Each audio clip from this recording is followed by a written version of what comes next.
Hello and welcome. I am the Whatsgoingonist, and today we're going to talk about what's going on September 3rd, 2010.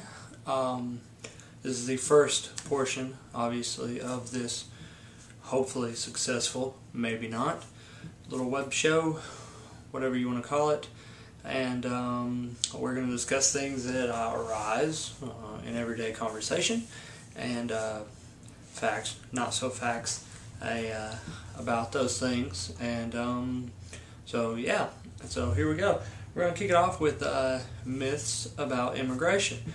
Some of the things that people say, well, often are just downright idiotic, and most of the time are wrong and are based on personal opinion and not so much as a fact of the matter. So let's get started with fact of the matter on immigration. Myth number one: immigrants, illegals, don't pay any sort of taxes into the infrastructure of the United States, and they take out, they get benefits, for living here without putting anything in.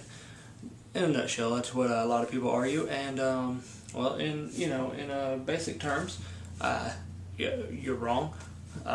They do put quite a bit in, actually, through the buying of goods at the grocery store, through rental, depending on who's renting to them, because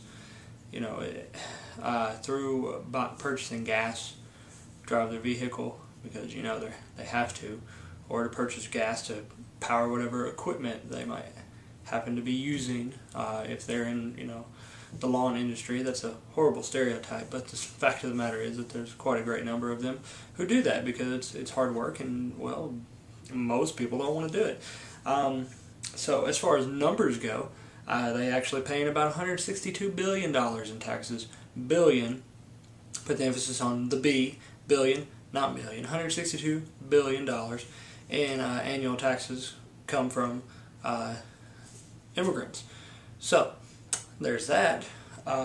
Also, they pay on average $1,800 more in than what they take out in a year's time.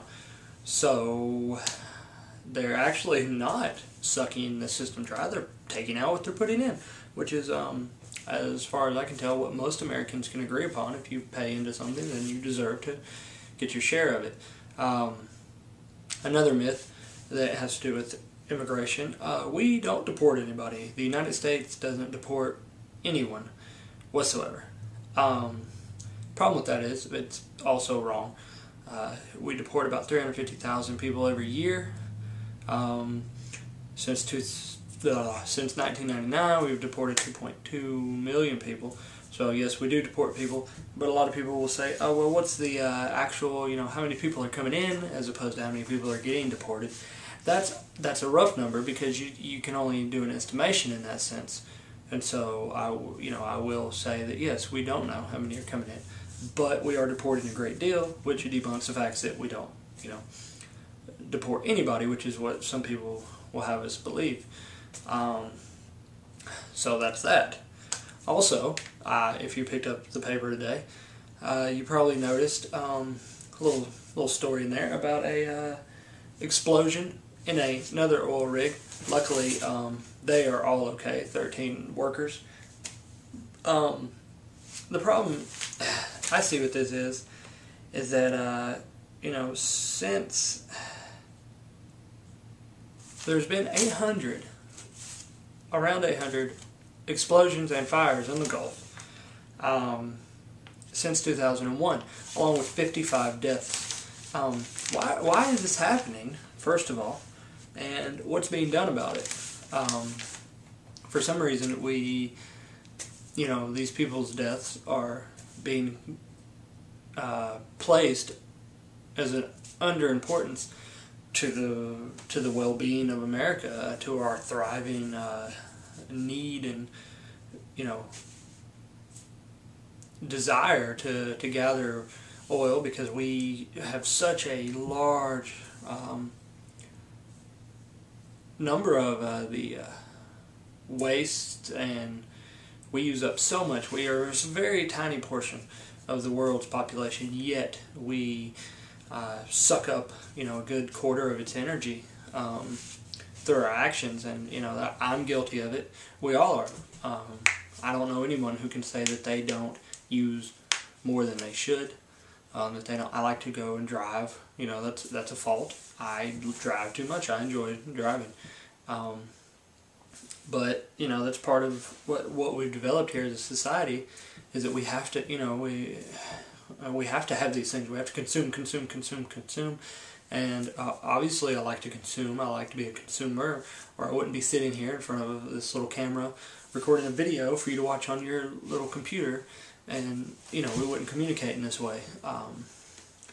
So there are good things about technology. There are bad things about our consumptive nature. So you can take that as you want, but the fact of the matter remains that explosions in the Gulf shouldn't happen. The company that's responsible for this, were fined over $85,000 in the past, for various violations of safety. So why are they allowed to continually operate if these violations of safety are, just keep happening?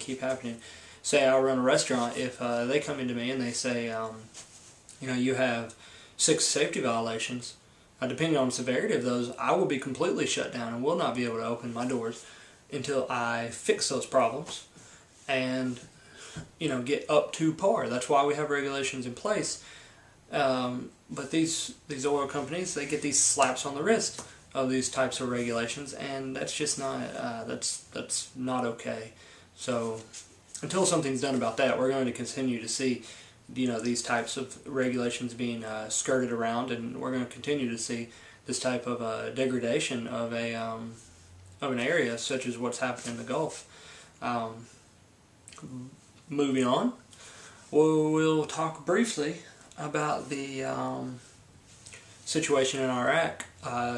Earlier this week, President Obama, he declared Operation Iraqi Freedom not won, not accomplished, not anything, but over, which is such a good way to put it. Just over. It's done.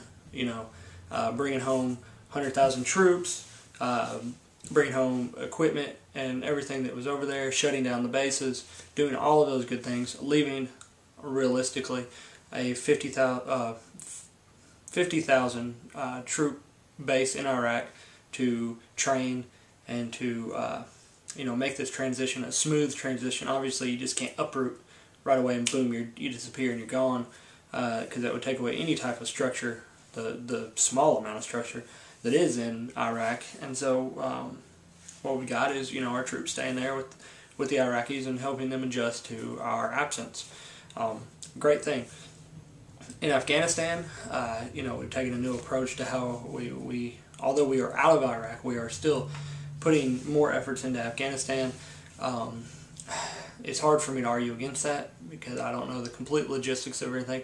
Of course, I do not, I don't agree with war, but sometimes things are necessary. Does it make them right? Not necessarily.